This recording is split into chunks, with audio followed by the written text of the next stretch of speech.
Hey guys, Eric Stiglione here, owner and head coach of Viking Athletics, and today we're going to be doing a 20-minute follow-along video for lower leg mobility.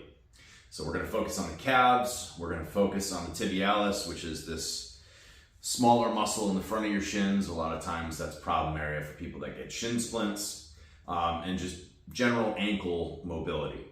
So all you really need for this one is a foam roller.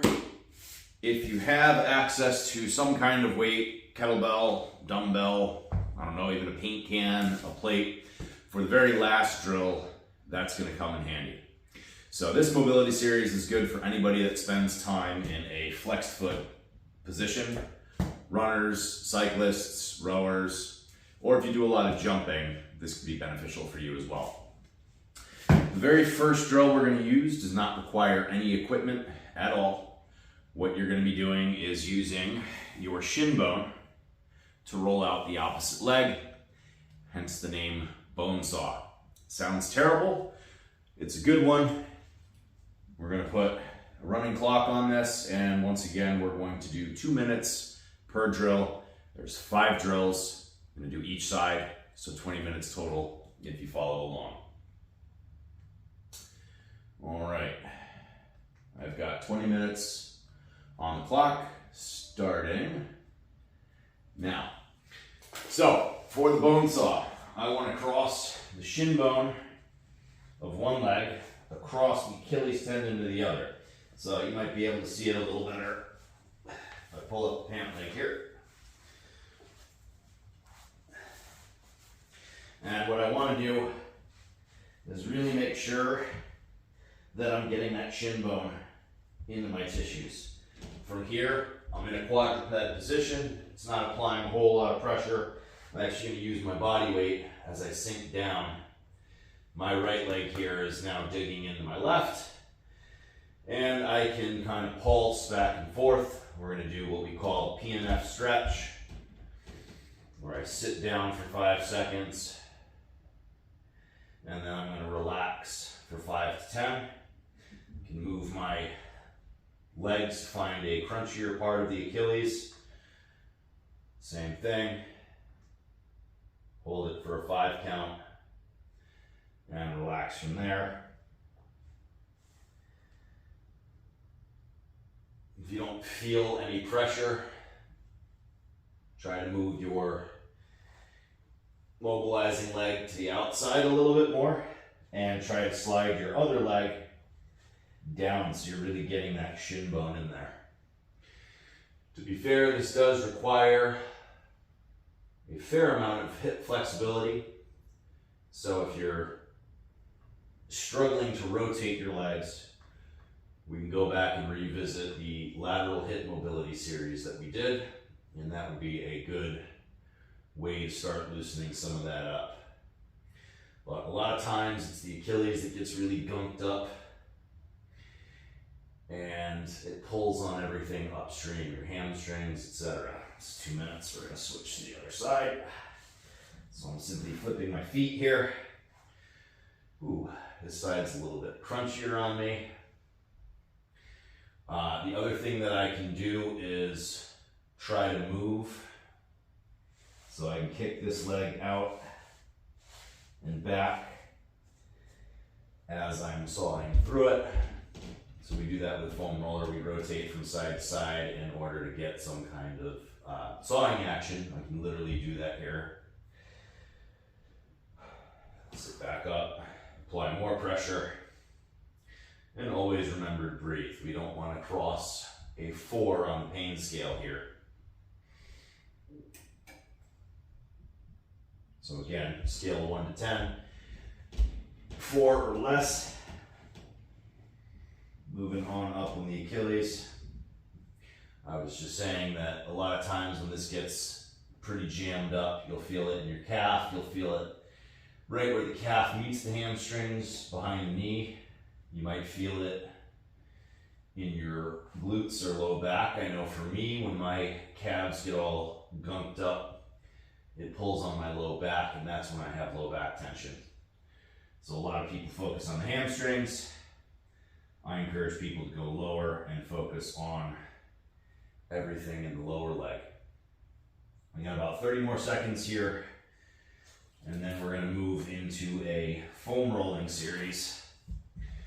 We're going to do 2 drills back to back, 1 leg at a time. And the reason for that is we're going to be targeting different parts of the calf, so we want to make sure we hit all of one leg and then all of the other. And then we will flip over.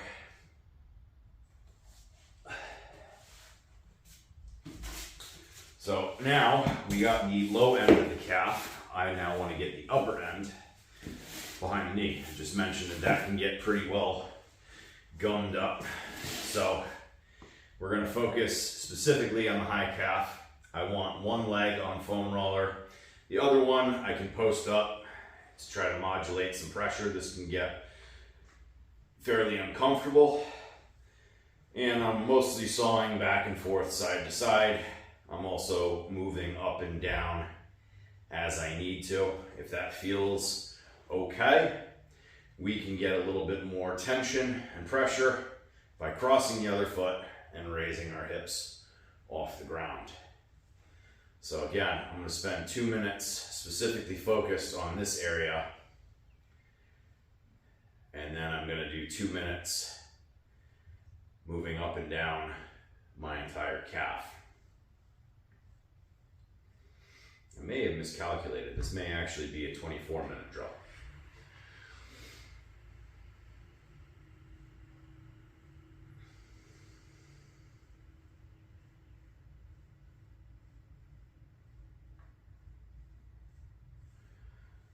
Yeah, I know for me this really gets gummed up.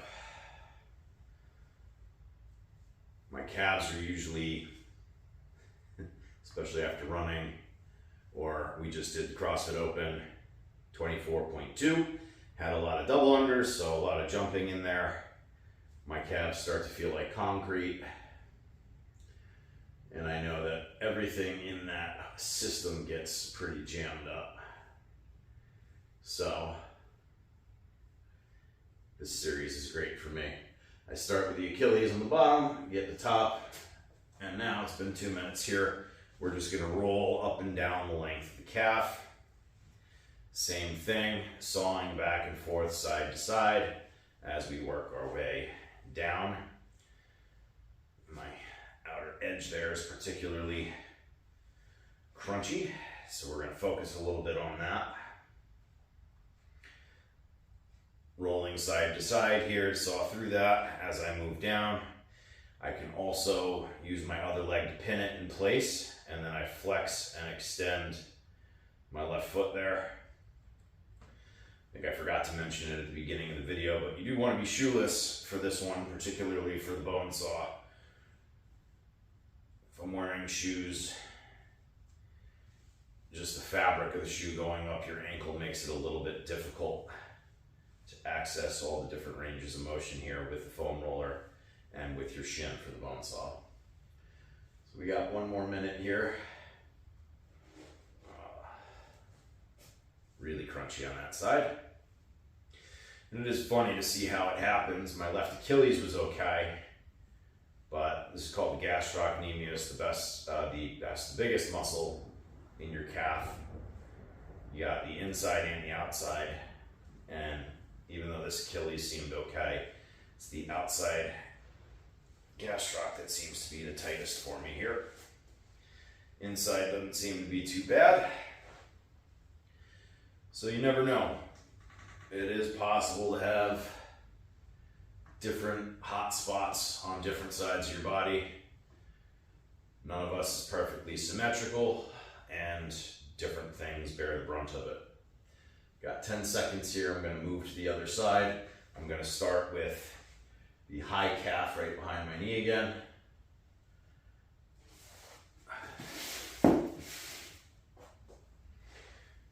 And same thing. Just doesn't feel as bad as the other side. Still a little bit gummed up, but this is the side where my Achilles was a little bit more tender.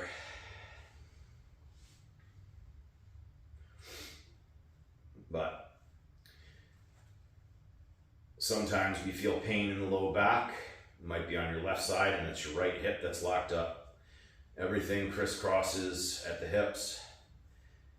Just because you feel pain in a certain area doesn't mean that that's what's causing the pain. So always important to get both sides when you're mobilizing, because you never know. I tend to have chronic issues in my right shoulder, and if I neglect my left and only focus on the right, I get temporary relief on the right from that particular bout of mobility work. But in order to actually make it go away, I have to get both. My left starts compromising for the right and picking up the slack, and it gets super tight, but I don't feel it. So you never know. Get both sides. Always want to keep things as even as possible. You're going to have asymmetries in your body. That's normal. Nothing will ever be perfectly equal, but we try to minimize the imbalances so they don't get too far out of whack and cause more problems down the road. So I got about 15 seconds left on this one, and then we've got 2 minutes moving up and down the calf here. And then we will flip over and hit the front of the leg.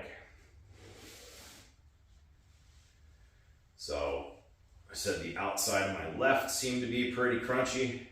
This one's not too bad. A little bit higher up. So again, that's funny. It was behind my left knee was pretty gummed up, and then the lower outside of the calf was pretty jammed up. Behind my knee here was fine. This Achilles was a little bit more tender, and I'm feeling the outside a little bit higher up. So again, not even on both sides where the hot spots are. Like I said, you never know. That's why we want to get it all. That's why I encourage people to perform flows like this instead of just trying to pick one drill and doing that. One drill is great if you're pre-workout and you need to get a particular body part moving that seems to be a little stuck. But in order to have any lasting effect, at least 10 minutes of dedicated mobility work in a day is great. If you can dedicate more. So I might have miscalculated. I had a total brain fart. No, this is going to be 20 minutes of follow-along mobility. I can do math. I'm an engineer, promise. It's just been one of those days. 20 minutes is better, you know, and if you can dedicate more than that, great. You put together multiple flow series. You can start with the lower leg here. You can work your way up to the upper leg and really take care of the lower body. Or you could do the posterior shoulder series that we did, and then couple that with posterior leg.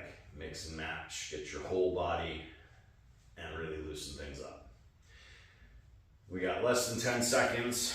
What I'm going to be getting next is the tibialis, which is right here. In order to do that, I need to flip over on the foam roller here. And I want to make sure that my leg is angled correctly. So I'm really hitting kind of the outside here. The inside is mostly bone. And same thing. It's almost like that bone saw position that we were in first, but I'm using my arms to post up and my other knee to post up and try to modulate the pressure that I'm applying. If you have never done this before and you spend any amount of time running or in a flexed foot position, this is going to be pretty tender. This one is money. You can flex and extend your foot when you feel a particularly crunchy spot. We can roll side to side. We can get some hip rotation in there. Anything to really help alleviate that tension. If you have never done this one before, I caution you, it's going to feel pretty intense. It's a very tender spot that we don't tend to hit.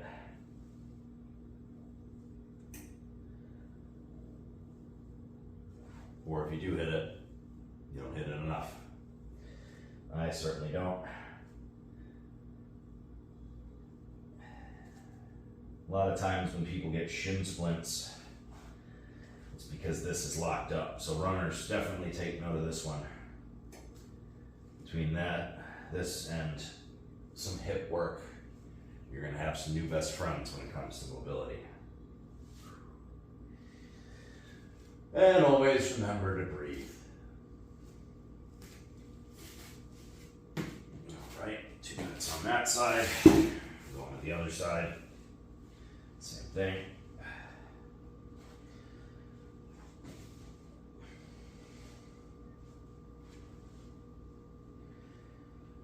Yeah, once again, not as bad as my other side. Oh, spoke too soon. There's a crunchy spot. A little bit more localized.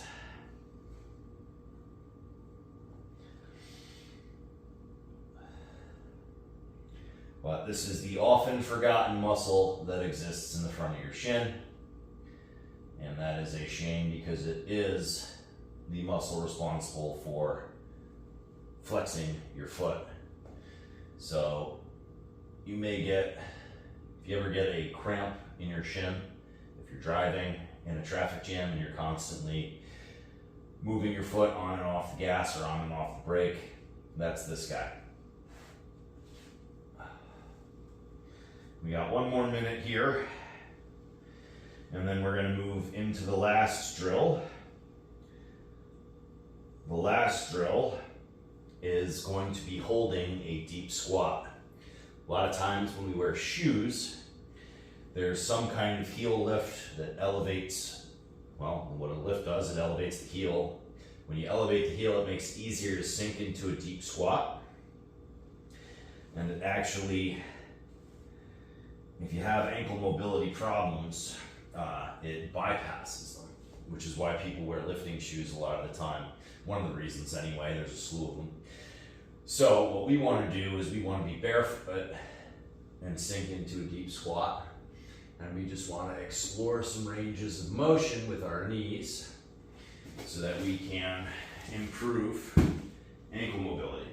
So if I were to do this without weight, I'm going to hug this knee, I'm going to keep my foot planted, and I'm just trying to rotate, drive my knee farther out over my toe there. So I'm not worried about the opposite leg, my heel can come off the ground, that's fine. I am trying to keep my foot in contact with the ground here as I hug, push my knee out over my toe a little bit more. You'll get a stretch up in the calf, you'll feel some ankle, you'll get all kinds of good things there. And if you want to make it more intense, that's where we put a weight on top and hug it. This helps me ensure that my that my heel stays flat, and it allows me to really push my knee out over my toes a little bit more, really stretch out those tissues in the back, my Achilles, my calf. I can even feel a little bit in the hamstring here, that's how far up it's going. And of course I can rotate side to side. Rotating out is most important, but the weight helps me keep my foot planted and really focus on that range of motion. So 2 minutes there. Again, you can do this without weight. I definitely get a deeper stretch with weight, but I do spend a fair amount of time in my lifting shoes. And I definitely don't spend enough time barefoot working on my ankle mobility, because even when I'm not in my squat shoes, I've always been able to hit a pretty deep squat. So not an excuse to not work on ankle mobility. You need it for other reasons, but that's why I've been neglecting it. For the patterns where I spend most of my time, it doesn't inhibit me. Same thing, other side.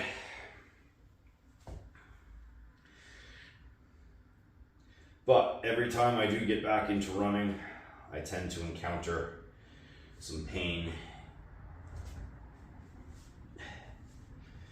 in my Achilles or in my calf. And that's why I need to spend more time doing this personally. but when it comes to lifting, my ankle mobility has not been a problem in years. We got about 1:20 left.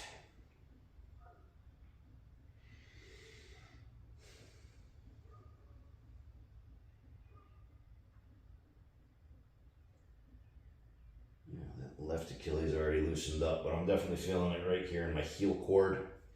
Very low Achilles, there it is. And always remember to breathe. If you can't breathe in a specific position, you don't own that position. Get a little bit of hip in here too by pushing this out.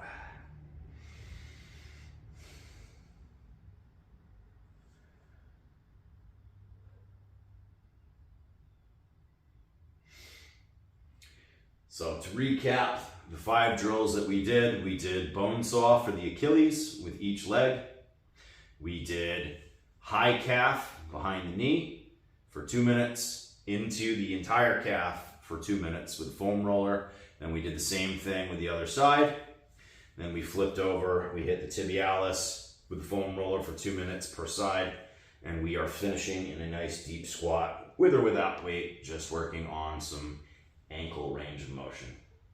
So it has now been just about 20 minutes. We hope you guys enjoyed this video, found it helpful. If so, give us a like, give us a subscribe, and we'll catch you guys next time.